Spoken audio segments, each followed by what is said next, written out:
Hola, buenos días. Gracias por enlazarse a la clase de hoy. eh, Comunicación, salud y calidad de vida.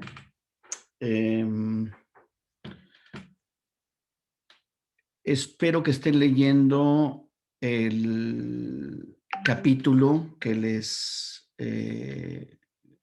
compartí sobre la propuesta de las necesidades humanas que desarrolló Manfred Max Neff, y que sobre ese marco de necesidades humanas, de esas 9 categorías axiológicas, ustedes reflexionen, analicen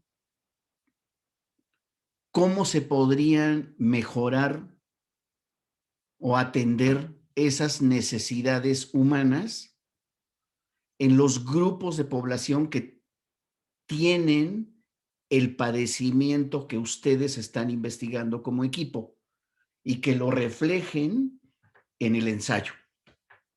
¿Va? Esa es la idea. Quiero ver reflejada su lectura en el análisis ensayístico, de la misma manera que quiero ver reflejado el asunto de qué vida nos ocupamos, y de cada una de las temáticas que hemos venido abordando durante el curso. ¿Hay alguna duda hasta aquí al respecto, colegas? ¿Vamos a integrar este capítulo en el ensayo del 30 de marzo o para la otra entrega? Para la otra entrega, Ah, ok. ¿sí? Gracias, profe. Sí, porque están ustedes preparando el ensayo para el 30, pero con lo que veníamos ya trabajando en sesiones anteriores. Pero esta es en la siguiente entrega. Primero tienen que leer y luego tienen que volver a revisar la versión que me entregarán y enriquecerla a partir de este material y esta propuesta de Manfred Max Neff. ¿De acuerdo? ¿Alguien más? Se escucha eco, Oliver. Bueno, ¿lo puedes repetir, por favor? Pues es que me estaba apenas subiendo y no me fijé que estaba el micrófono prendido, una disculpa. Sí. ¿Querías hacer algún comentario o no? No, profe, por el momento no. Ok, vale. Bueno, vamos a comenzar. Entonces, en el ensayo del 30 lo que quiero ver reflejado es comunicación estratégica y comunicación del riesgo. ¿Sí? ¿Está claro?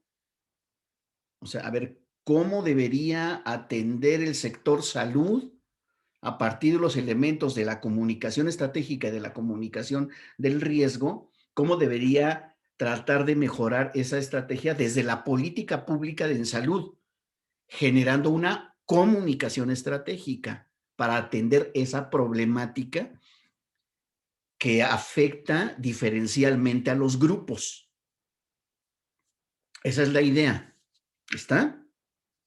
¿Soy claro en lo que estoy esperando de su siguiente esfuerzo en el ensayo? Sí, profe. Sí, Bueno, profe. órale. Entonces, ahora va a haber un punto a partir del cual ustedes tienen que aprender a diseñar algunos productos comunicativos. Y vamos a comenzar con esta sesión a entrar en esa materia. ¿Cómo se deben diseñar productos comunicativos cuando estamos hablando de la salud o de los problemas, de los padecimientos, de la morbilidad, a final de cuentas de las enfermedades, a final de cuentas, de las enfermedades que los distintos grupos de población y las personas llegamos a padecer.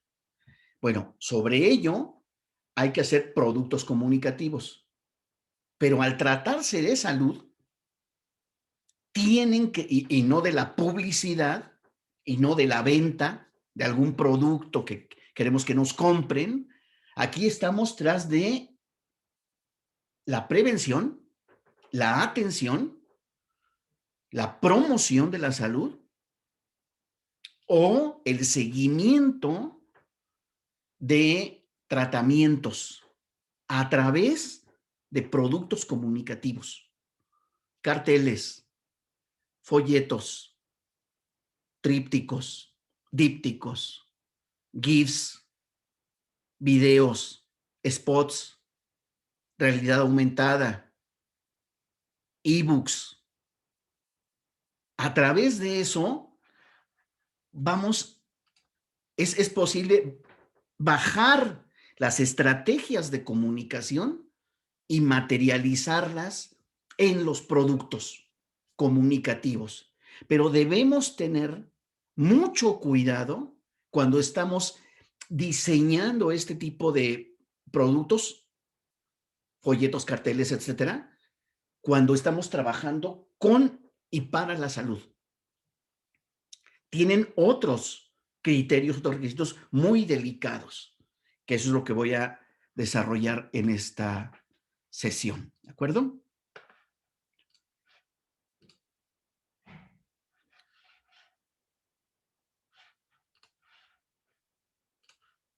Aquí está.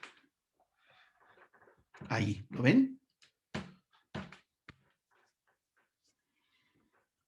¿Sí? ¿Está a la vista, colegas? Sí, profe, sí se ve. Sí, Ok. profe. Vale, bueno, entonces, Sí, profe. vamos a revisar que cuando ustedes como profesionales se dediquen a diseñar estos productos comunicativos para la salud, tienen que observar, deben observar que cumpla con estas 11 categorías. Todo producto comunicativo, la información que pongamos en un folleto, cartel, díptico, spot, etcétera, debe tener una evidencia científica.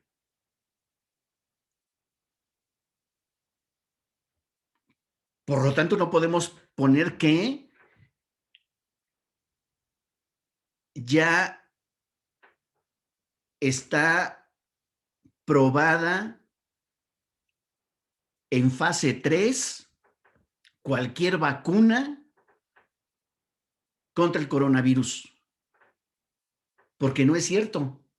Va en fase 3 apenas. Y se mejorará. ¿En qué me baso? ¿En una nota periodística? ¿En un comentario de un reportero? No. Me tengo que ir a fuentes científicas. No puedo poner en un tríptico, en un spot, o hacer entender que ya existe vacuna contra el VIH. Porque eso no es cierto. No hay ninguna evidencia científica que lo demuestre. La información tiene que ser confiable. La información que pongamos en un material comunicativo tiene que estar balanceada. Advertir ventajas, pero también riesgos. Beneficios, pero también efectos secundarios. Porque si no, no está balanceada. La información en un producto comunicativo tiene que ser entendible para distintos receptores. Y si no, tenemos que pensar cómo la hacemos entendible. Y para eso están los recursos iconográficos. Para eso está el trabajo detallado con el lenguaje. Los productos comunicativos tenemos que pensar, cada que diseñemos un producto comunicativo, tenemos que pensar cómo hacemos que ese producto comunicativo esté disponible. Y muchas veces, colegas, la disponibilidad de ese producto comunicativo tiene que ver con pensar en la gente conectada y la no conectada. Puede ser que generemos un producto comunicativo digital. Muy bien, ¿y cómo le hacemos para la gente que no tiene acceso ni a computadora ni a internet? ¿Cómo hacemos que la información que generemos y que coloquemos en esos productos comunicativos esté al alcance? Siempre debe preocuparnos la exactitud de la información que está ahí.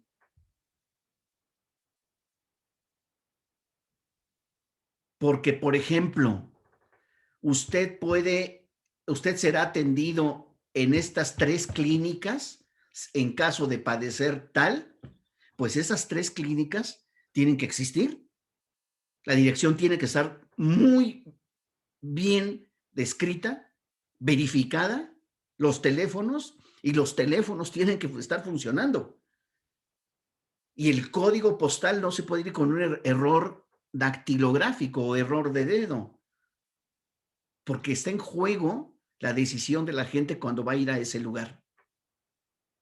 Los productos comunicativos tienen que tener en cuenta que las distintas culturas pueden tener formas diferentes de interpretar la información, que hay una competencia cultural o una limitante cultural para poder entender. Es que esta es nuestra queja constante cuando asistimos a consulta clínica, ¿no? Que el médico o la médica nos explica en términos absolutamente biomédicos nuestro padecimiento y le pedimos regularmente que nos lo traduzca. Bueno, ¿y eso qué? Usted tiene una otitis. Híjole, ¿y eso qué es? O sea, eso es grave, eso es problema, se cura, no se cura. ¿Me explico? Una otitis aguda. Bueno, ¿y hay más que aguda? ¿O aguda es lo más alto? Tiene usted CA nivel 3. ¿Qué es eso? Pues eso es cáncer. ¿Nivel 3 es el máximo o hay nivel 4 y nivel 5? Hay que tener en cuenta que cuando uno está escribiendo y tratando de comunicar a los demás o de informar, tiene uno que tener en cuenta las distintas competencias culturales que tiene los diferentes segmentos de la población. En los productos comunicativos también hay que pensar qué nivel de repetición informativa se requiere. Lo digo de una manera y más adelante digo lo mismo pero de otra y al final insisto o lo remato, lo subrayo a través de un eslogan. Esa es la repetición, pero también la repetición es cuántos spots necesito que se estén transmitiendo, retransmitiendo, en qué barras programáticas para alcanzar, aquí está, a más audiencia, a más receptores, a más grupos de población, a más personas, a final de cuentas. Pertinencia temporal. Si voy a sacar toda una serie de productos comunicativos relacionados con el dengue, no lo voy a sacar en invierno, porque no es la época del dengue. Si vamos a celebrar el Día Internacional del Condón masculino, ya se nos pasó el tiempo. Si estamos terminando de diseñar en el mes de marzo ese producto, porque el Día Internacional del Condón masculino es el 13 de febrero. Por lo tanto, ¿cuándo lo debemos tener para estar en la nube, en la red de redes y en los medios desde el día 10 de febrero, anunciando que el 13 es el Día Internacional del Condón? Como verán, son distintas pertinencias temporales. Y toda la información que contiene un producto comunicativo debe ser consistente en su contenido, en la información, en la validez científica. Estas 11 categorías son fundamentales a la hora de diseñar productos comunicativos.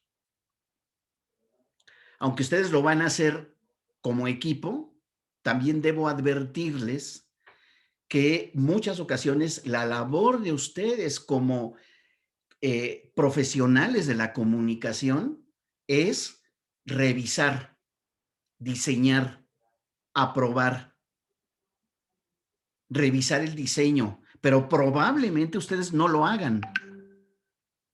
Pero deben tener las bases suficientes para poderlo revisar y saber si un producto comunicativo cumple con estas 11 categorías de la comunicación efectiva en la salud. ¿Comentarios hasta aquí? ¿Dudas?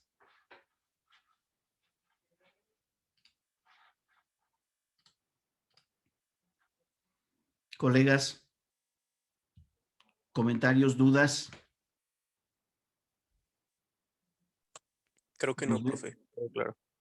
Ok, ahora voy a ir una por una. Fue un primer recuento de estas 11 categorías. Ahora vamos una por una para verla en detalle.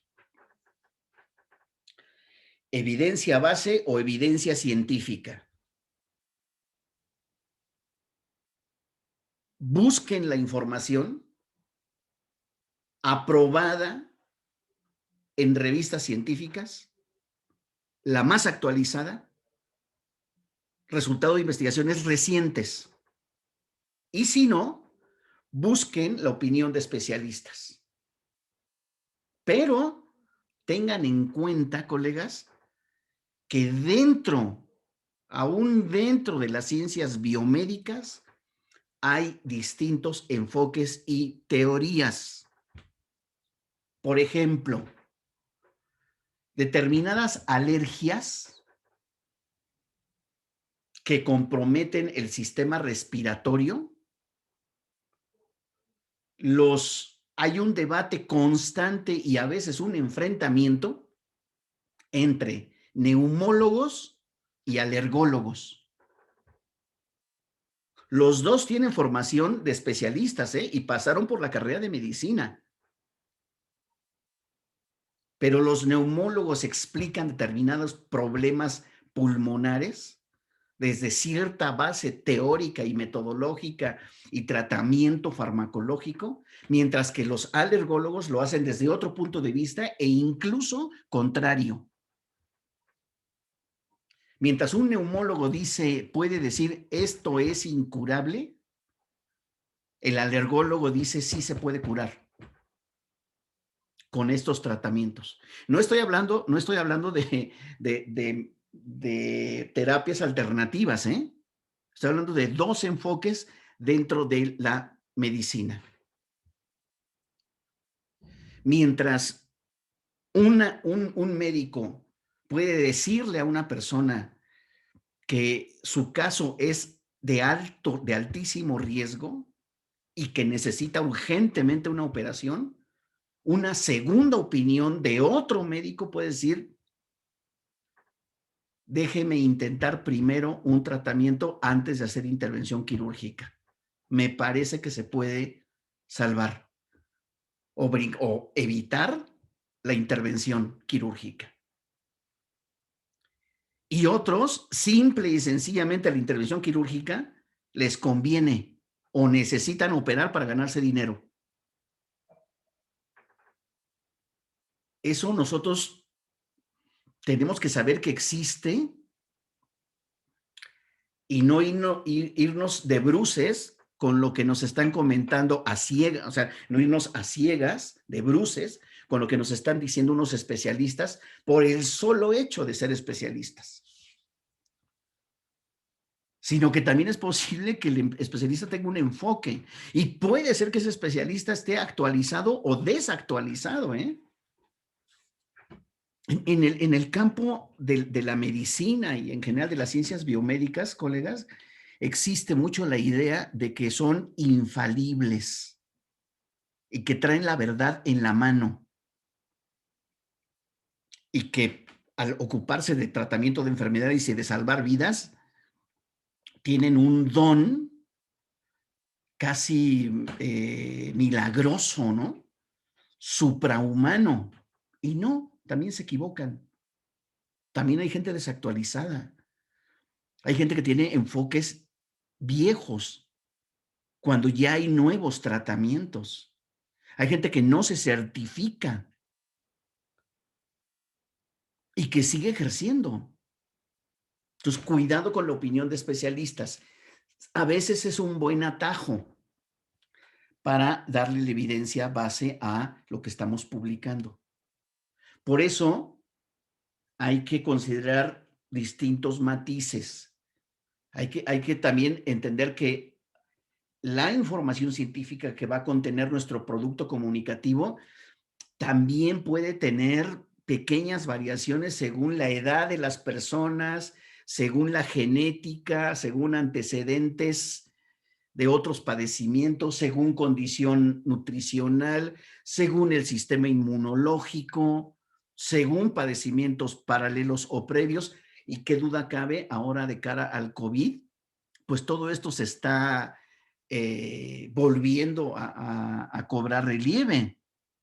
Oye, pues una pareja conyugal les dio a ambos COVID, pero uno asintomático y el otro lo tuvieron que intubar y salió con muchas dificultades. ¿Por qué? Si tenían la misma edad.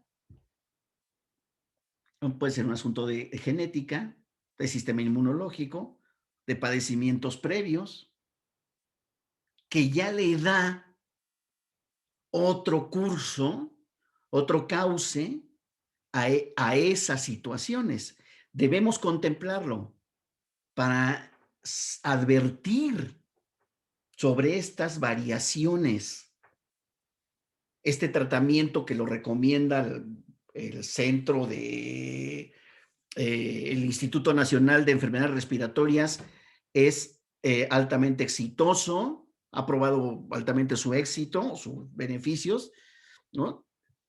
Nota a pie, considerar que puede variar este tratamiento, puede variar su efectividad dependiendo de la edad, del sexo y de otros padecimientos. Tan, tan. Porque entiendo, porque entendemos que lo que estamos comunicando es, si bien tiene una evidencia científica, también entendemos que a la hora que llega a las personas, ahí pueden ocurrir otras variaciones imprevistas. Por ejemplo, empieza a crecer la hipótesis a propósito del COVID, empieza a crecer la hipótesis de que el estado emocional, los pensamientos de las personas, parece que también contribuyen a que se agrave la situación, el cuadro del SARS-CoV-2, del síndrome agudo respiratorio. Si yo creo que dándome COVID ya hasta ahí llegué, es probable que hasta ahí llegue, ¿eh? Nada más a fuerza de estar pensando y de estarme predisponiendo a la fatalidad. Y empieza a haber, por cierto, evidencia científica, ¿eh?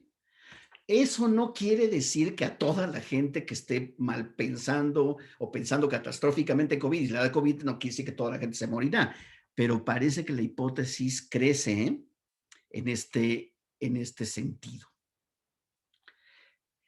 Parte de la evidencia base también es que tengamos en cuenta que lo que estamos anotando en nuestros productos comunicativos debe ser el resultado de evaluaciones reportadas,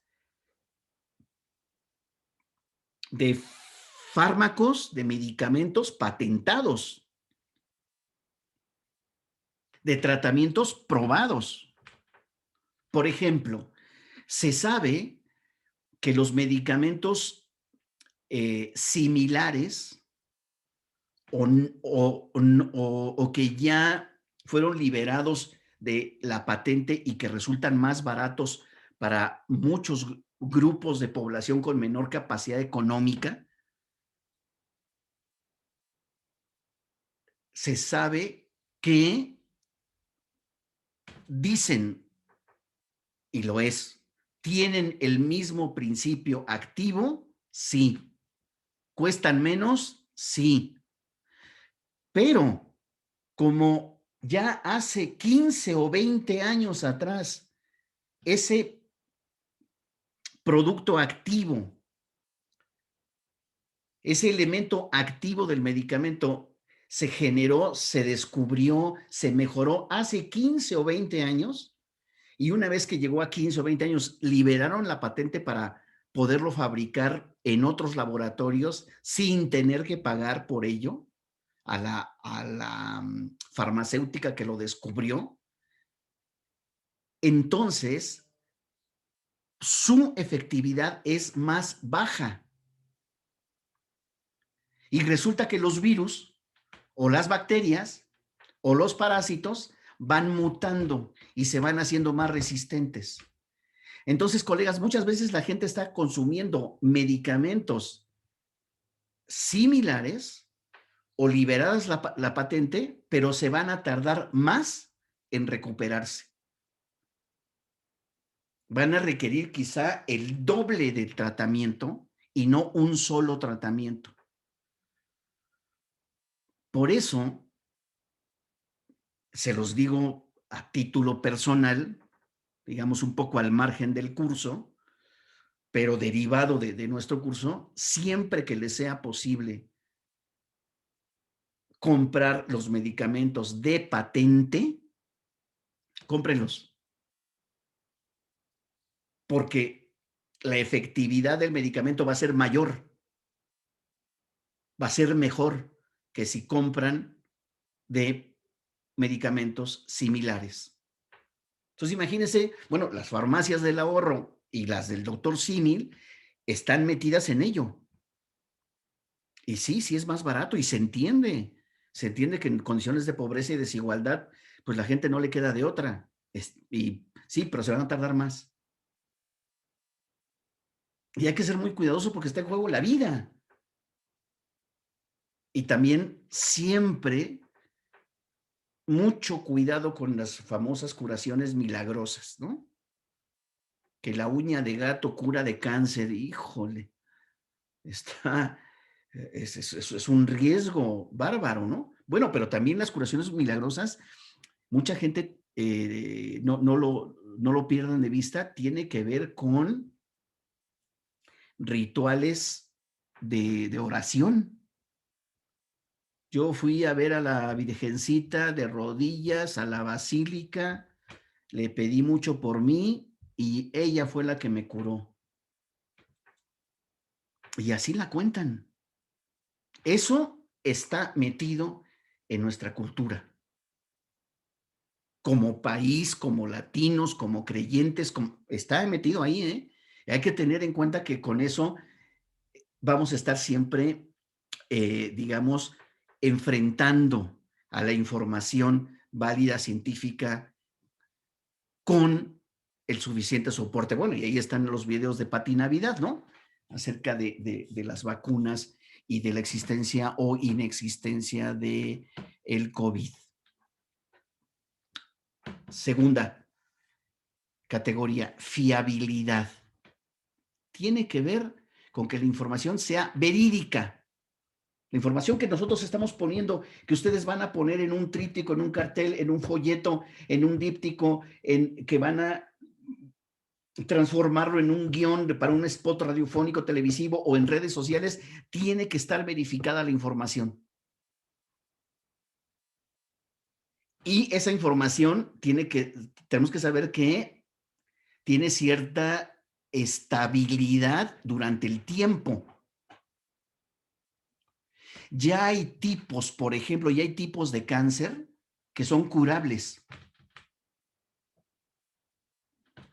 Ya aquello de que tienes cáncer o te dio cáncer y era una puerta ya de salida, ya era una condena a la muerte, se ha movido esto gracias al desarrollo de tratamientos, medicamentos, a la radioterapia,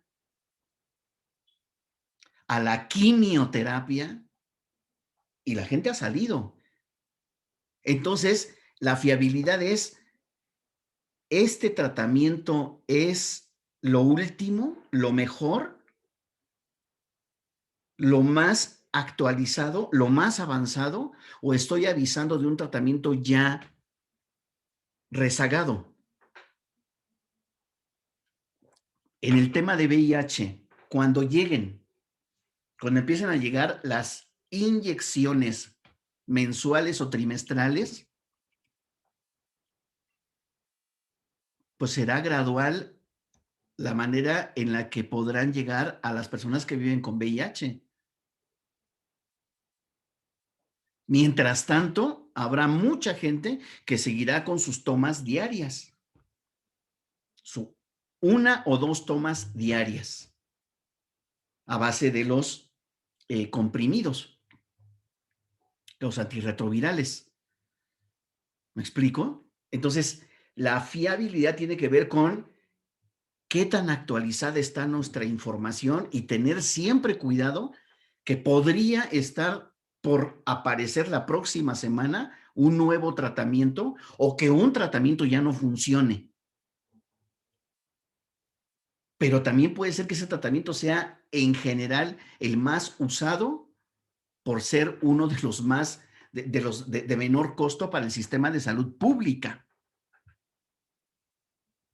Por ejemplo, durante la década de los 60 y de los 70 hacia atrás, en materia odontológica, la mayor parte de los dentistas y de las dentistas hacían extracciones. No se había desarrollado todavía la endodoncia y no había una cultura de tratar de salvar las piezas dentales o molares, sino quítala ya, vámonos. Te está dando muchas molestias, sácala, extráela. Ahora no. Ahora en materia de salud bucal se trata de ver cómo se salva cada pieza, haciendo tratamiento restaurativo a través de la endodoncia. ¿Me explico? Entonces, tenemos que tener mucho cuidado. ¿Qué información estoy manejando? ¿Es de lo último? ¿Es de lo más relevante? Y también saber que si en un material, en un producto comunicativo, estamos impulsando fuertemente la importancia de hacerse diagnósticos preventivos, pensemos, por ejemplo, en el Papá Nicolau, pensemos en exámenes prostáticos, pensemos en evaluaciones de química sanguínea para ver cómo está nuestra azúcar en sangre, para ver cómo está colesterol, triglicéridos. Tengamos en cuenta que no por el hecho de estar insistiendo sobre las enormes ventajas del diagnóstico preventivo, no por eso la gente va a cambiar y va a decir, ah, sí, mañana mismo me hago un examen. ¿Cuánto cuesta? Y si ahorita, en plena pandemia de COVID, me van a recibir en el ISSSTE, en la policlínica o en el IMSS. ¿Me van a recibir ahorita? Vamos a decir, si no tiene usted nada, ¿a qué viene? Tiene un enorme riesgo de contagio. Estoy pensando en la fiabilidad, es decir, en la estabilidad de lo que está ocurriendo hoy. Y también en las resistencias, ya leerán al respecto de 4 resistencias que desde mi punto de vista se tiene cuando se trata de diagnósticos preventivos o de atención médica. Hasta aquí con estas dos primeras. Reaccionen. ¿Qué les viene a la cabeza? ¿En qué piensan? ¿Qué les hace reflexionar al respecto? Venga, Andrea, adelante. Pues a mí me parece muy interesante, especialmente por los tiempos en los que estamos viviendo. Yo me pongo a pensar en los doctores que pues ya tienen muchos años trabajando y a lo mejor no están acostumbrados a actualizarse porque ellos ya tienen una base sólida de conocimientos. Y ahorita con el COVID es necesario estar actualizados. Cuando a mi familia le dio COVID, mi papá es diabético y fuimos con una doctora que pues ya es un poco grande y le recetó 14 inyecciones de Dexa. Y mi papá, al ser diabético, pues dejó de ver bien y pues ya cuando ya empezó a ser más preocupante, fuimos con otra doctora y dijo que era muy malo que le hayan dado tantas inyecciones de ese medicamento porque al final son, pues sí son asteroides, creo, esteroides, ajá. Y pues se puso mal, o sea, en lugar de ayudarle, le estaba afectando más y sus pulmones quedaron pues mal. Entonces sí es necesario actualizarse con la información y lo que usted decía, que no, los doctores no tienen la verdad absoluta, entonces pues también nosotros como pacientes pues investigar más. Sí, aunque esto es muy importante, Andrea. Incluso hay una corriente más o menos propagada con cierta fuerza, en el que los médicos y las médicas están muy inconformes por toda la información que ya podemos consultar en Internet. Dice, no, es que ahora ya viene un paciente y ya viene, me pregunta, y es que ya averiguó, y es que ya investigó, y es que él cree que tiene tal cosa, entonces ya vienen con el problema, el diagnóstico, y ya quieren que les demos el tratamiento que quieren. Pues lo siento, pero yo tengo que llegar más informado, y se tienen que acostumbrar a que que la gente conectada que tiene acceso a Internet y que busca por su propia cuenta, así va a ir al médico. Y tienen que serenarse y explicar y ganarse la confianza de una persona hiper informada, hiper mal informada y confundida por todo lo que investigamos en Internet. Esta es nuestra era. Esta es la era. Y aunque les molesta mucho, yo digo, lo siento. Luego dice, usted pregunta mucho, pues es que ya me informé, usted explíqueme por qué sí o por qué no lo que leí. Y ahora tienen este tipo de pacientes. Como ellos vienen muy acostumbrados históricamente, Carl Gustav Jung, un psicoanalista que hizo su propia corriente, coincidió con Sigmund Freud, diría, el inconsciente colectivo viaja. Entonces, ellos en su inconsciente colectivo, desde el área de las ciencias biomédicas, dicen, tenemos la verdad. Y lo que decimos nosotros es sagrado e indiscutible. No, ahora sí se puede discutir. Y se pueden buscar nuevas opiniones. Y dan ganas de demandar a la gente que terriblemente se equivoca con este tipo de tratamientos y que afecta severamente la salud de las personas por desactualización. Pero como son médicos, la bata blanca parece, y el estetoscopio parece que ya les da todo el conocimiento y la sabiduría. Y no es así, somos seres humanos, podemos cometer errores, nada más que aquí va la vida del otro. Adelante, Valentina. Sí, también sobre la dificultad, por ejemplo, de acceder a algunos artículos científicos, porque por lo general la información más actualizada está en inglés y cobran por ella. Bueno, durante este trabajo sobre la hipertensión, hemos encontrado información que a lo mejor nosotros pensamos, bueno, esto se publicó en abril del 2020, prácticamente un año, a lo mejor hay algo más actualizado y en muchas ocasiones vienen de revistas en las que se tiene que pagar para que puedas tener acceso a esos conocimientos más recientes.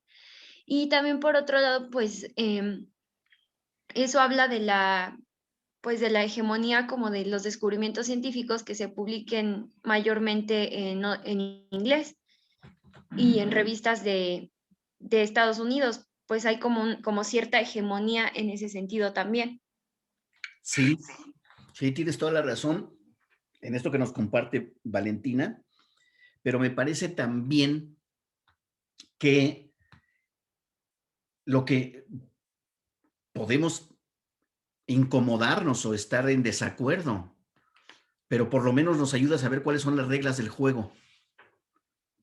O sea, hay que tener acceso a bases de datos científicas. Y quiero decirles que en la UAM hay acceso a bases de datos científicas. Y por ser alumnos de la universidad, no pagan por aquello que la universidad compró el acceso globalmente. Y hay otros artículos dentro de esas bases de datos en las que tenemos que pagar. El dinero y el conocimiento es un eslabón muchas veces, ¿eh? Si entiendo las reglas del juego, por lo menos sabré qué puertas tocar. Entonces, yo lo que les pido es que en su ensayo indaguen artículos, busquen artículos en las bases de datos que tenemos acceso en la UAM y que nadie las podríamos pagar, que es Springer. ¿Me ayudas, Lorena, con las que tienen acceso? ¿Todas, todos? Obviamente Scholar. Lorena creo que está desconectada. Les dejo en el grupo las bases de datos que desde el acervo digital de la biblioteca de la UAM ustedes pueden tener para tener lo más actualizado. Pero también dijiste otra cosa importante, Valentina, el asunto del año. Bueno, lo investigaron en 2020 sobre hipertensión. Bueno, adviértelo en el material. Fuente o gráfica o dato tomado de tal, y adviértelo. Que ese es un recurso informativo también muy valioso. Esto que yo estoy presentando corresponde a lo encontrado hasta 2020. Pero lo mismo una gráfica, ¿eh? Lo mismo datos de cómo va la pandemia, basado en reportes oficiales de la Secretaría o de la Subsecretaría de Salud. ¿Me explico? Que esa es la idea con este asunto. Rodrigo, tu comentario. Sí, profesor. Bueno, a grandes rasgos creo que relacionándolo con el tema del VIH, también resulta interesante esta parte de la fiabilidad en las fuentes porque eh, creo que es complicado, digamos, brindar información a las personas cuando las fuentes no son fiables. Por ejemplo, algo que mencionamos en el ensayo es que muchas veces, bueno, o sea, digamos, las fuentes de información, o sea, mejor dicho, la información que la gente sabe, pues es información muy desactualizada. O sea, desde que el VIH solo es, por ejemplo, la creencia de que solo le da a hombres homosexuales, por ejemplo, ¿no? Que si bien pues es un estrato muy afectado, pues no es el único. Entonces, la pregunta sería cómo, digamos, cuál es nuestra responsabilidad para, para lograr que esa información, o sea, digamos, desaparecer esos errores de información, ¿no? O sea, ¿cómo se supone que se tiene que trabajar esto para que la gente, digamos, se quite de la cabeza algo que tiene ya tan arraigado y que ha durado durante tantos y tantos años, ¿no? Que creo que es lo más complicado. Sí, sí, claro. Yo comentaría a propósito de este señalamiento de Rodrigo, yo comentaría lo siguiente. muchas veces no se trata de desaparecer lo que la gente cree, sino aprovecharla, arrancar de ahí, arrancar de esa creencia y ponerle datos enfrente, ponerle contraargumentos, ponerle cifras, ponerle indicadores, ponerle ejemplos, porque la gente va a ser difícil que deje de asociar el VIH-Sida a homosexuales. Va a ser muy difícil. Aunque ahora se diga, se haya preferido en términos epidemiológicos hablar de HSHs, hombres que tienen sexo con hombres, y no meterse con la identidad sexual, ¿no? Ni siquiera con la orientación, sino con prácticas. Bueno, es un hombre que tiene sexo con hombres. Yo no me estoy metiendo en su identidad ni en su orientación sexual. Yo lo que estoy viendo es que este hombre tiene encuentros sexuales con otro hombre. Y el problema es que no usa condón. Y el asunto es que hay sexo oral y sexo anal. Y el riesgo de transmisión del VIH es altísimo. O sea, así lo estamos tratando, así se está tratando en términos epidemiológicos. Pero la gente no se va a meter con nosotros a todo ese avance conceptual y esa clarificación. Va a seguir pensando que todo hombre que tiene sexo con otro hombre es gay. Y va a seguir pensando que todo hombre casado con hijos jamás podrá ser gay o jamás podrá ser un HCH también. Ok, entonces arranco de la creencia y digo, justo como lo comentas, Rodrigo, en efecto, hay un grupo de personas con orientación homosexual que tiene alto impacto en VIH. Pero fíjate que también les ha dado VIH a mujeres embarazadas. Y aquí están las cifras. ¿Y quién crees que es el grupo menos afectado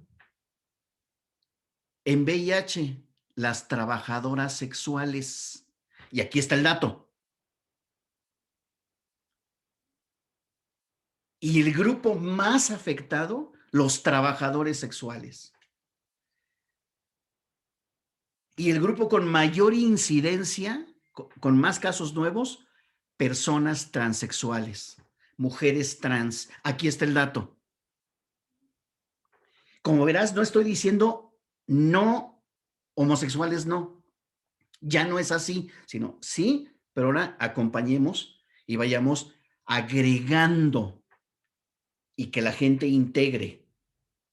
Después de toda esta explicación, habrá gente que nos diga, pues yo no sé, pero eso es una enfermedad de jotos. Bueno, ya, o sea, y a mí nadie me va a sacar, bueno, ya lo intenté, ya aporté, ya hice un trabajo comunicativo, pero la resistencia en términos ideológicos y de prejuicios es una muralla china. Hay que hacer mucho trabajo para derrumbar o para saltar esas murallas chinas llamadas prejuicios, creencias, ¿no? Ideología, por supuesto. Adelante, Sebastián. Tu comentario. Bueno, también eso de las creencias, pues también hay unas que son más recientes, ¿no? De los últimos años, como las personas que se oponen a las vacunas, porque, por ejemplo, están condicionando, pues, no solo, pues, su vida, sino, hay muchos casos donde los hijos terminan afectados porque las vacunas ayudan a reforzar y a prevenir un montón de enfermedades. Entonces, los padres, al negarse a que le pongan, pues estas dosis a sus hijos, pues los están condicionando a ser más propensos a contraer alguna enfermedad. Entonces, pues de ahí, si lo vemos con lo que veíamos de la comunicación estratégica, pues está fallando, porque Desde ahí se pueden atacar muchos problemas de salud, desde la prevención y concientizar sobre el uso de las vacunas.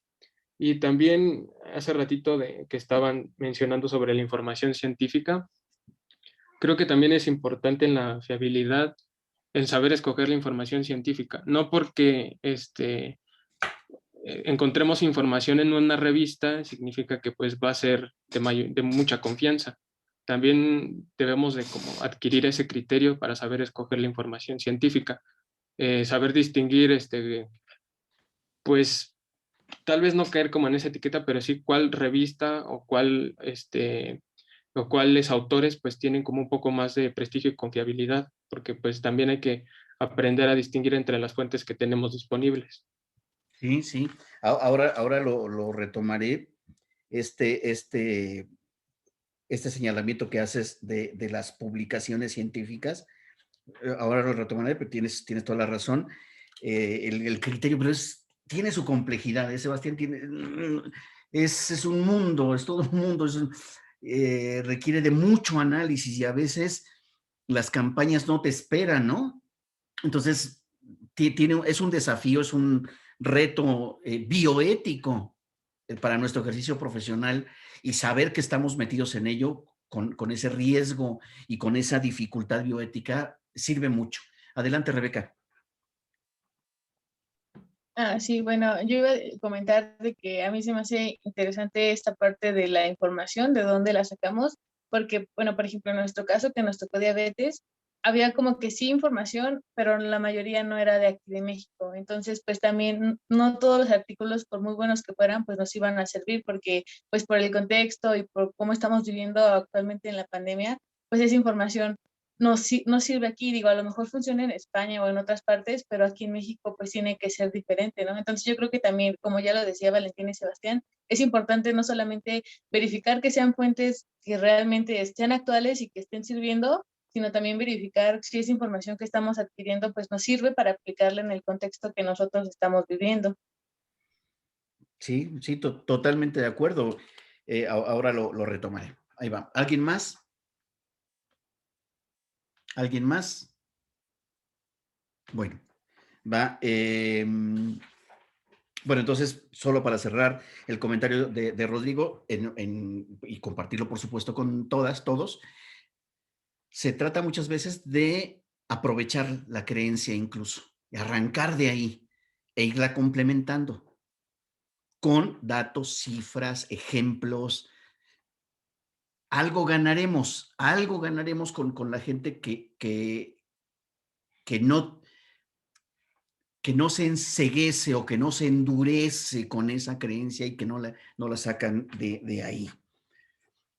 Por el lado de toda esta corriente que nos comparte Sebastián, que nos recuerda de las vacunas. Qué delicado cuando una persona popular o reconocida o aceptada o admirada la entrevistan y dicen, a mis hijos yo no los vacuné, yo estoy contra las vacunas. Qué delicado porque hay gente que tejida con esa admiración hacia la persona, dice yo también. Me convence lo que dijo Andrea Legarreta, ¿no? Y ahora yo tampoco voy a vacunar a mis hijos. No, espérame.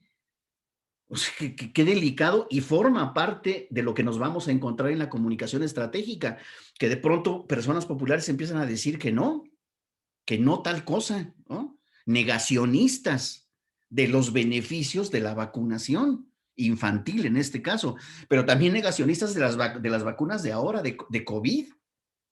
Un problema severo, que ahí lo vamos a tener.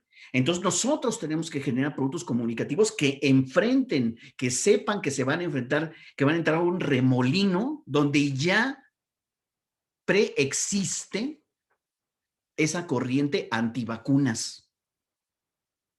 ¿Cómo le hacemos? ¿Sería mejor un video corto? ¿Sería mejor un spot? ¿Sería mejor una obra de teatro? ¿Sería mejor una micro obra de teatro y ponerla en YouTube? ¿Cómo le hacemos para llegar más y mejor a través del abanico de posibilidades que tenemos en los recursos o en los medios, en los productos comunicativos? ¿Cómo le hacemos? ¿Cuál sería la mejor estrategia para contar eso, problematizarlo y ofrecer soluciones o ventajas? ¿Cómo le hacemos? Sabiendo que ya hay gente que cree en todo este asunto antivacunas. Esto de que nos van a colocar chips, ¿no?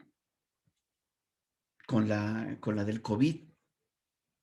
Bueno, en España, ahora que sale el comentario de Rebeca, me vino a la cabeza toda esta posición que empezó a ser cada vez más peligrosa y que tuvieron que pararlo en seco, de Miguel Bosé respecto al COVID, que decía que no existía y que dejaran de creer en las medidas sanitarias, que porque eso no existía, que era un invento. No, qué delicado, porque hay gente imberbe, hay gente que te admira, hay gente que te quiere imitar. Aquí viene el problema. Las personas que admiramos, en algunos aspectos queremos imitarlas. Y ahí está el riesgo de las personas populares, de las personas, digamos, mediatizadas, posicionadas, ¿no? Que dicen, lo dijo fulano. Qué delicado y qué altísima responsabilidad e irresponsabilidad cuando se actúa sin medir las consecuencias. El terrible zape que le dieron, pero en 2 nanosegundos a Javier de la Torre cuando dijo, ya no le crea a Hugo López-Gatell. Cuidado, porque desde tu noticiario de todos los días en una señal de televisión abierta, habrá gente que te va a creer y que te va a seguir. Y te estás jugando la vida, tuya y de otras personas. Por la convocatoria ya no le crean. No, espérame, cuidado. Y cuando un Hugo López-Gatell dice, el cubrebocas sí, pero no, sí hay evidencia, pero genera una falsa sensación de seguridad que no existe. Bueno, ¿lo uso o no? ¿Lo uso o no? Lo debes usar.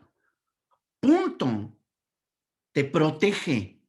Lo que sea, te protege.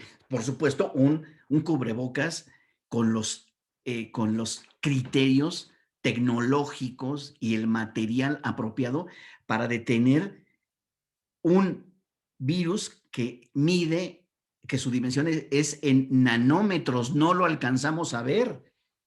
No me puedo poner nomás un paliacate como cubrebocas, porque por ahí se filtra el coronavirus. Eso es un asunto delicadísimo.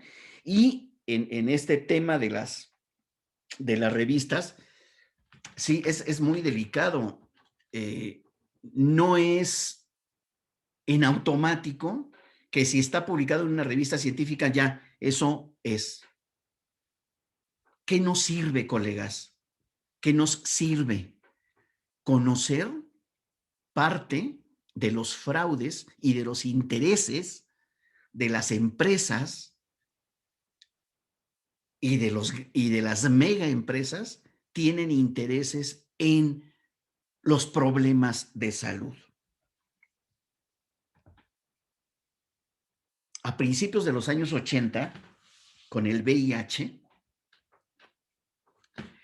se empieza a descubrir que una vía de transmisión son las transfusiones de sangre, porque no estaban controlada la calidad del plasma.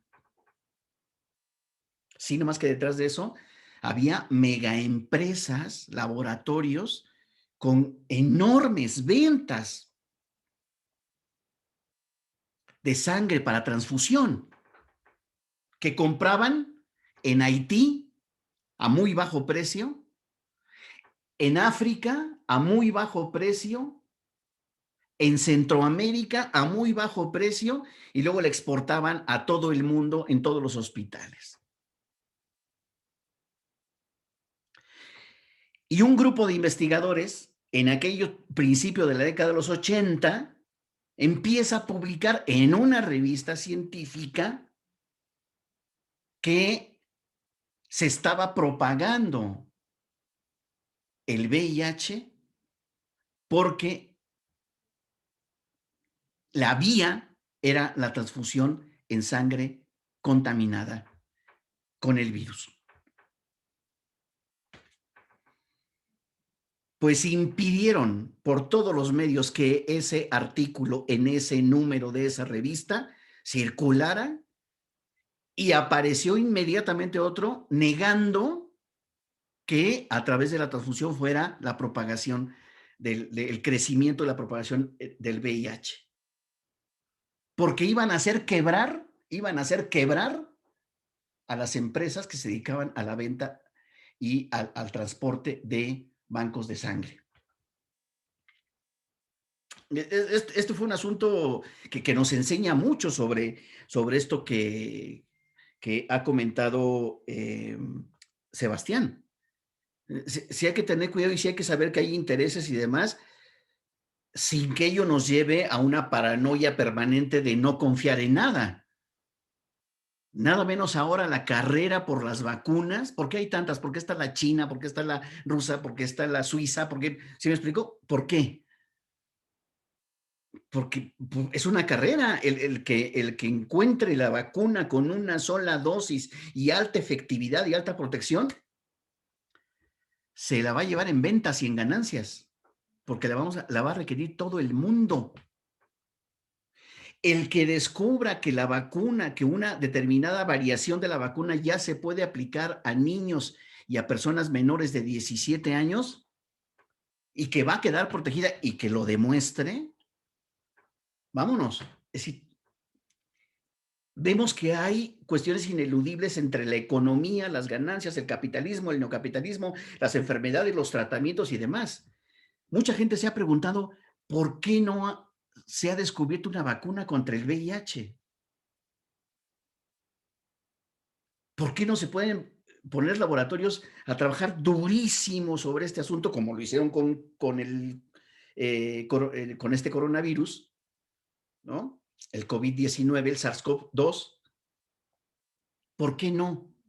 Porque dicen, la mayoría de los pacientes, más del 70% de la gente seropositiva vive en alguno de los países del África subsahariana. Hay muchísima pobreza, no hay quien pagaría las vacunas.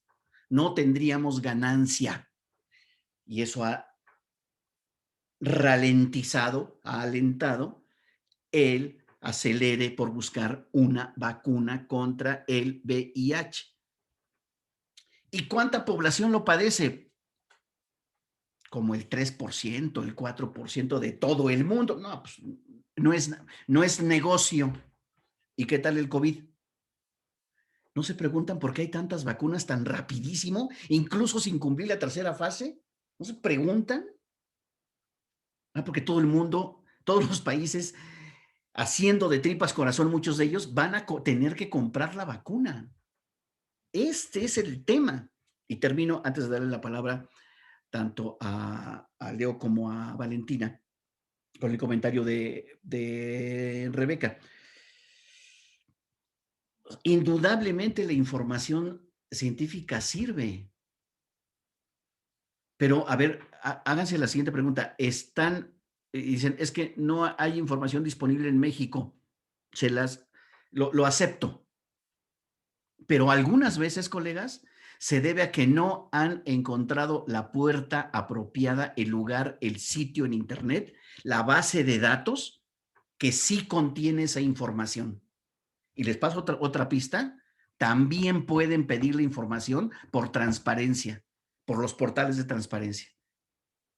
Tarda tiempo, pero sí les dan la información. ¿Cuál es el cuidado que uno debe tener? Yo he pedido información por transparencia.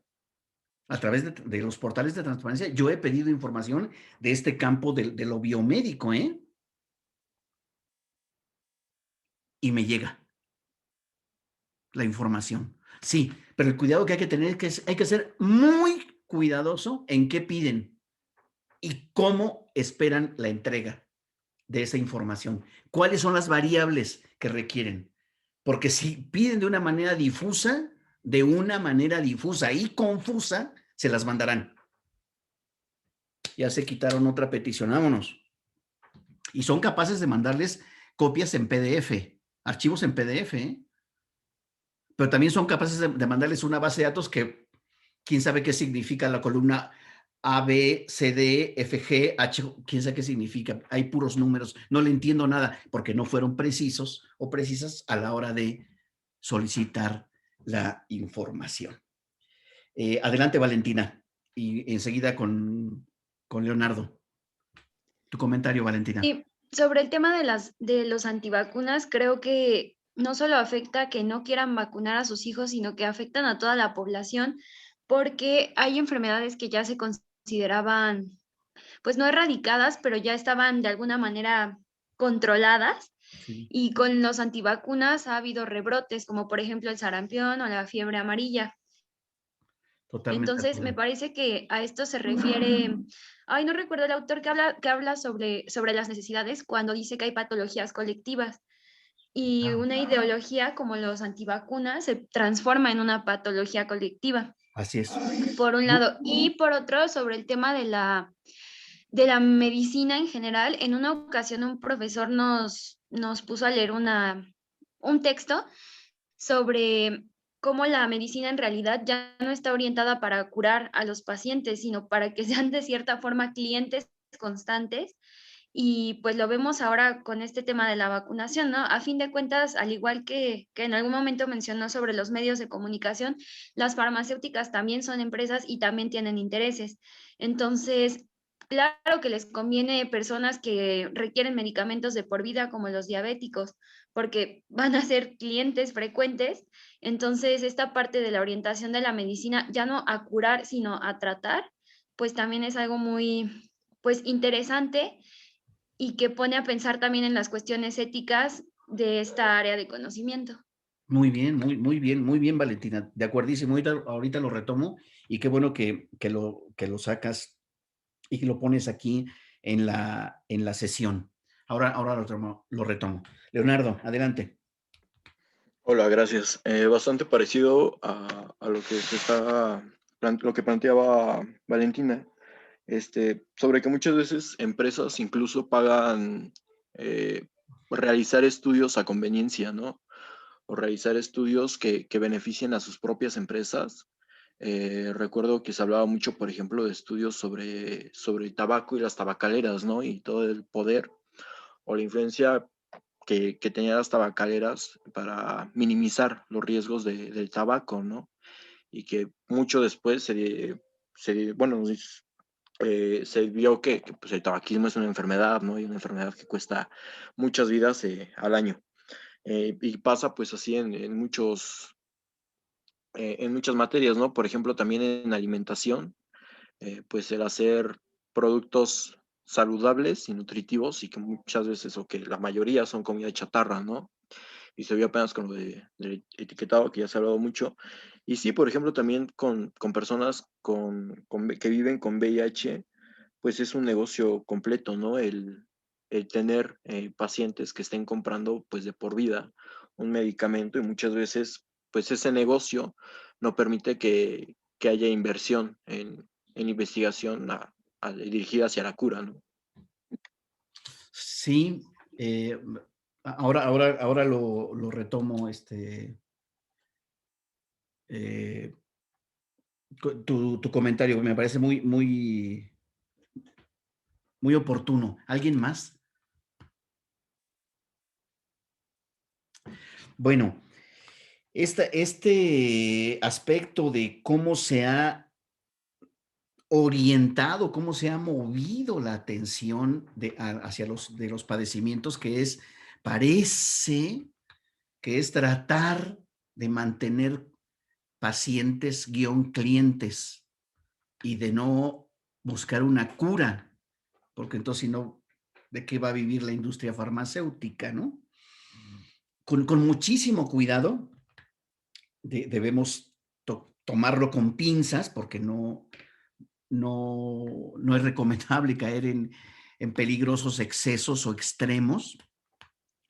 Pero en el tema de la hipertensión, de la diabetes y del VIH, pero vamos a tomar por ahora el de la hipertensión, también hay una creciente hipótesis que dicen, a ver, con tratamientos de más largo plazo, sin tanto medicamento, quizá el problema podría casi desaparecer en mucha gente, la hipertensión.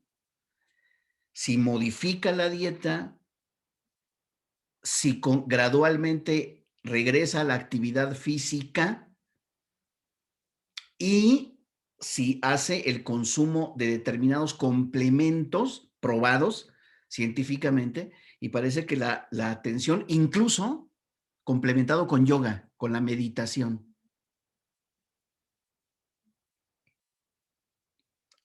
Hay gente que ha abandonado con todo el cuidado, muy, muy gradualmente ha ido abandonando poco a poco los medicamentos que les da el médico, el cardiólogo para la hipertensión, y se han ido por otra ruta muy compleja, que es alimentación, actividad física, meditación, otros complementos, pérdida de peso, baja de peso, etcétera, y la hipertensión desaparece. Digo, no por arte de magia, sino por esto que estoy diciendo. Entonces, este enfoque suena. También se ha escrito una buena cantidad de artículos acerca de la bipolaridad, la famosa bipolaridad. Hay quienes afirman, desde el campo de las ciencias biomédicas, que realmente fue un invento a un psiquiatra que le pagaron por escribir, por usar su nombre para escribir que había descubierto un nuevo padecimiento llamado bipolaridad.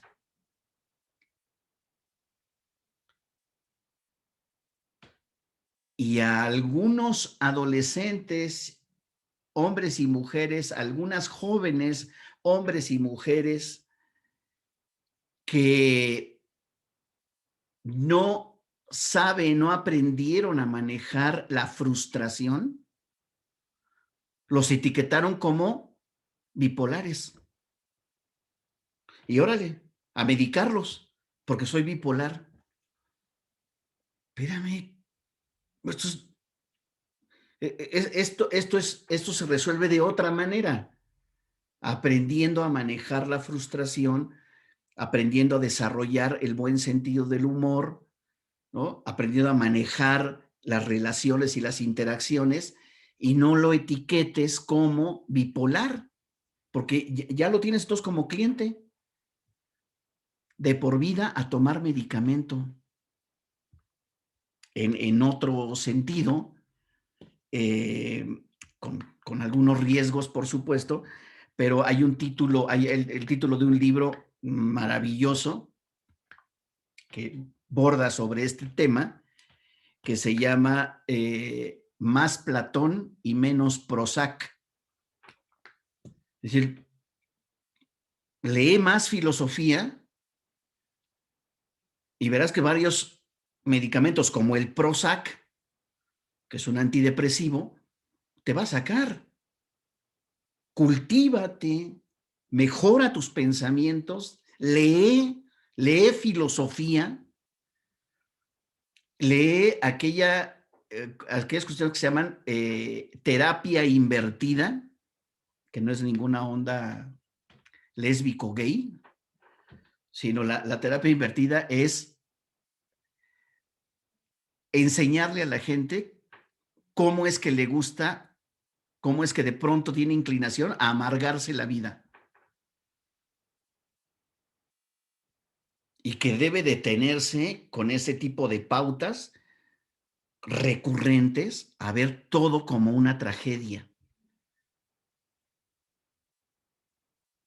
El arte de amargarse la vida es el título de otro texto escrito por un terapeuta por Václavic, El arte de amargarse la vida, que es la terapia invertida. Sí, a ver, ven para acá. Tus formas de pensar y de interpretar, todos interpretamos, pero tus formas de interpretar la vida y la realidad siempre es de una manera asombrosamente negativa. Vas a acabar mal, porque estás acostumbrado a hacer de todo una tragedia y un problema donde no existe. Esos dos textos, más Platón y menos Prozac, y El arte de amargarse la vida, cuando se topen con ellos, cómprenlos, léanlos, les va a enseñar mucho en la vida. Adelante, Andrea. Y bueno, esto también tiene que ver con lo que decía el autor Manfred, que la calidad de vida no solo va en el sentido médico, sino que hay que tomar en cuenta factores económicos, sociales, psicológicos, invertirle a la salud mental de las personas, porque muchas veces esto va a ser determinante para su salud física, si no es que siempre. Así es. Y pues sí. Así es. Muy bien. Y sobre el tema del VIH, también hay quienes han afirmado que se ha podido financiar, fíjense bien, toda persona diagnosticada con VIH entra a una base de datos del gobierno federal y consecuentemente en todos los estados y municipios. Entra a una base de datos o expediente. Y debe recibir, por ley, pero así ocurre además, debe recibir tratamiento gratuito para él. Tratamiento gratuito. Claro que el tratamiento gratuito no existe en ningún lugar del mundo, siempre cuesta. Cuando ustedes escuchen que algo es gratis, les están engañando. Eso no existe.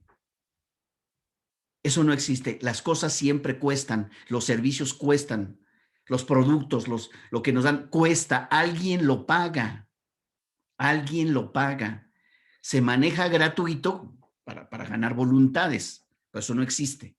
Bueno, pues en todas las personas que viven con VIH entran a una base de datos, decía, y reciben tratamiento sin costo. Los medicamentos, los antirretrovirales, no los paga la persona que vive con VIH y hay de aquel que quiera pagar o que se los cobre, porque entonces se meten en un problema severo. No digo que no llegue a ocurrir, pero en general no hay tal.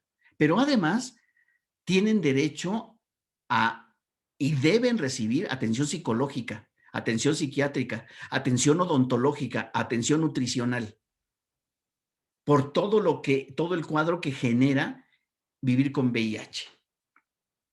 Y si es una mujer trans, tiene derecho, y vive en la Ciudad de México, tiene derecho a que le hagan intervención para reasignación de sexo, sin que le cueste a ella. ¿Por qué todo ese sistema de tratamiento tan integral, que además esa persona, si se cambia de estado, de municipio, no tiene que andar cargando su expediente? Está en este sistema que se llama Salvar, y ahí en el centro en el nuevo centro donde la atiendan, tienen acceso a su expediente en tiempo real. ¿Por qué no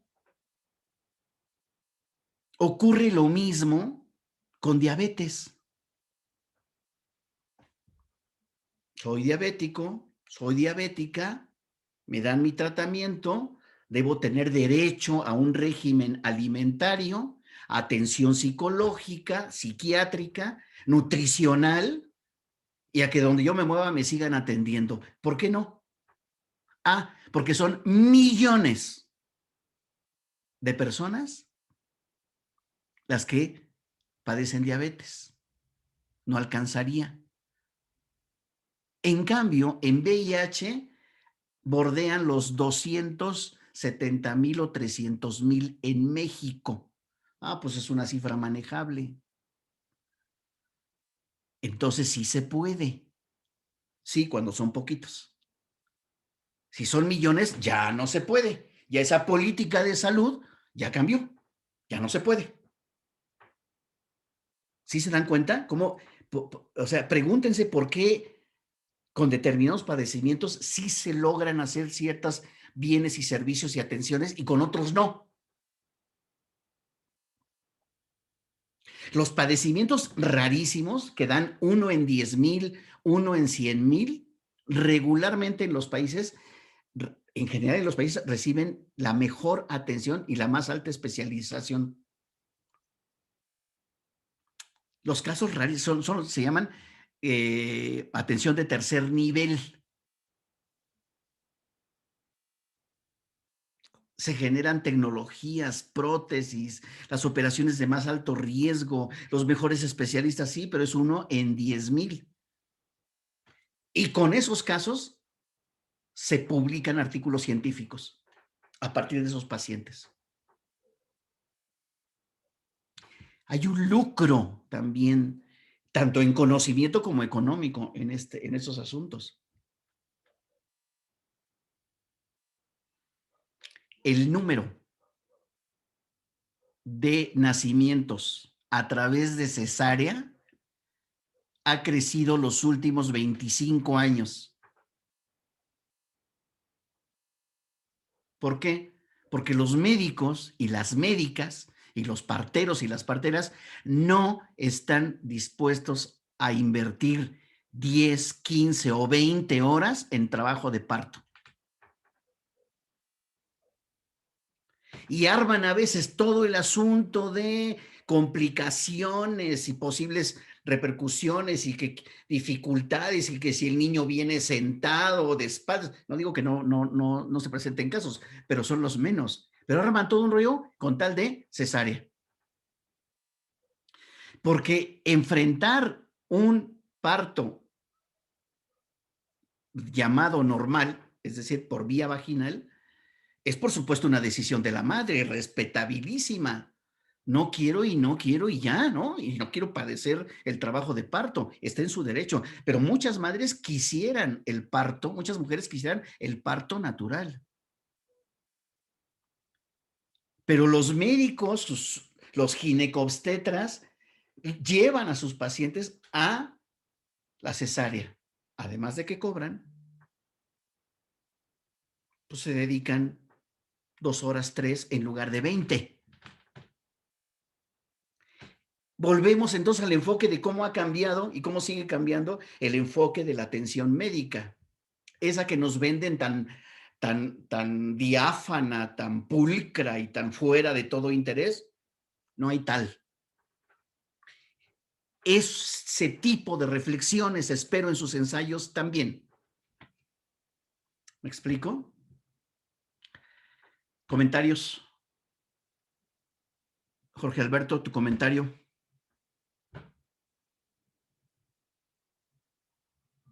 Jorge Alberto. Bueno, parece que no está. Karina. Sí, aquí estoy. Disculpe, pero es que no puede prender el micrófono. Okay. Tu comentario. Sí, bueno, yo me quedo todavía un poco con lo que estábamos viendo al principio de la información reciente actualizada, porque, bueno, yo me he dado cuenta que muchas veces en Facebook o en redes sociales se tiende a compartir información y nunca se revisa la fecha, ¿no? Como que es algo que pasa a segundo plano y bueno, eso es con lo que más me llamó la atención ahorita. Ok, vale. Karina, tu comentario. Pues yo ahorita sobre lo que está mencionando de las enfermedades, entre haya menos pacientes, más atención.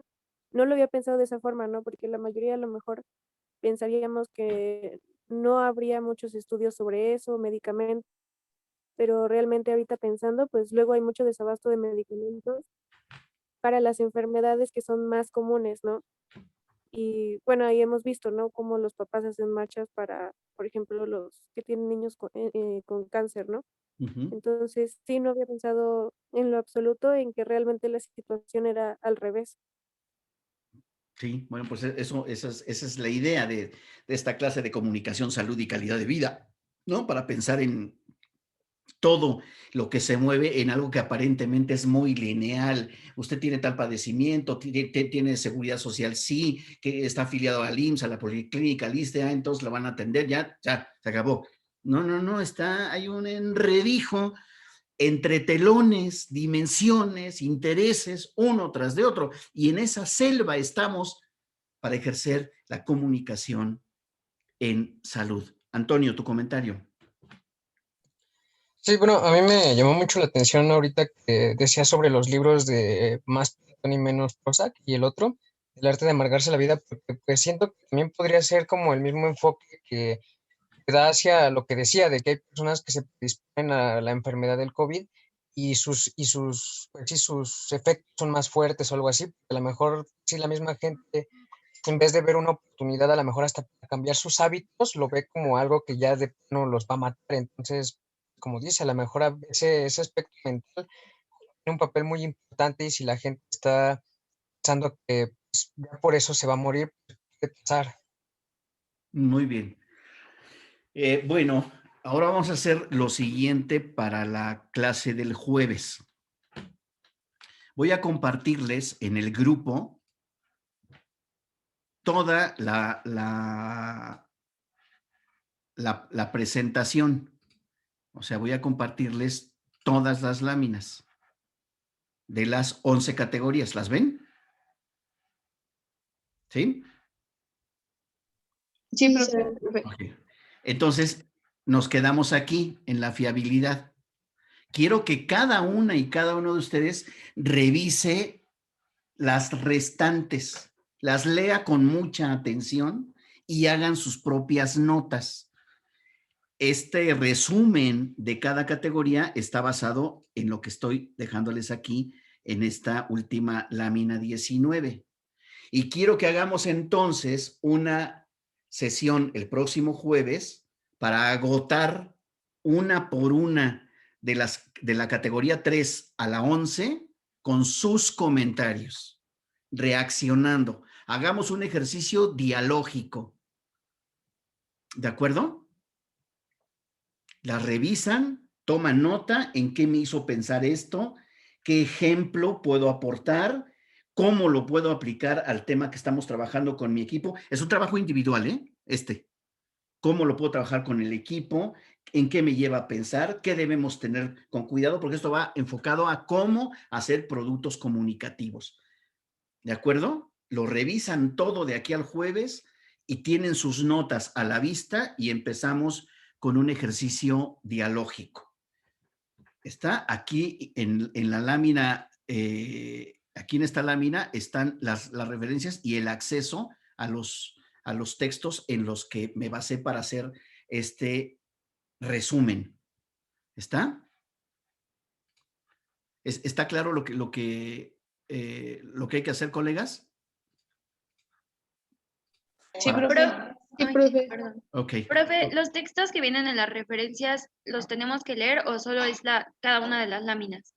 Yo sugiero que los lean como un asunto complementario. Ah, ok. Con que lean uno de los tres, está bien. O repártanselo entre el equipo y tú lees yo este, y lo comentan. Gracias, profe. ¿Sí? Entonces, para dejarlo claro, se distribuyen entre el equipo la lectura del soporte, se lo distribuyen, lo comparten, pero participan individualmente en la sesión del jueves para cerrar con este tema de las 11 categorías que les va a dar preparación y bases conceptuales para diseñar productos comunicativos, de tal manera que no se diseñan por pura creatividad. Me quedó padre el tríptico, no, tiene que tener bases, tiene que estar bien estructurado, tiene que estar muy pensado y revisado. Lo mismo que un cartel, lo mismo que un díptico, lo mismo que un ebook, lo mismo que un video corto, lo mismo que un GIF. ¿Sí me explico?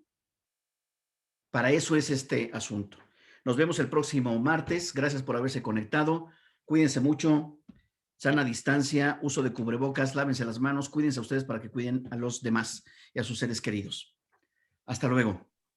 Gracias, profe. Gracias, profe. Hasta luego. Hasta luego. Buen día, gracias. Buen día.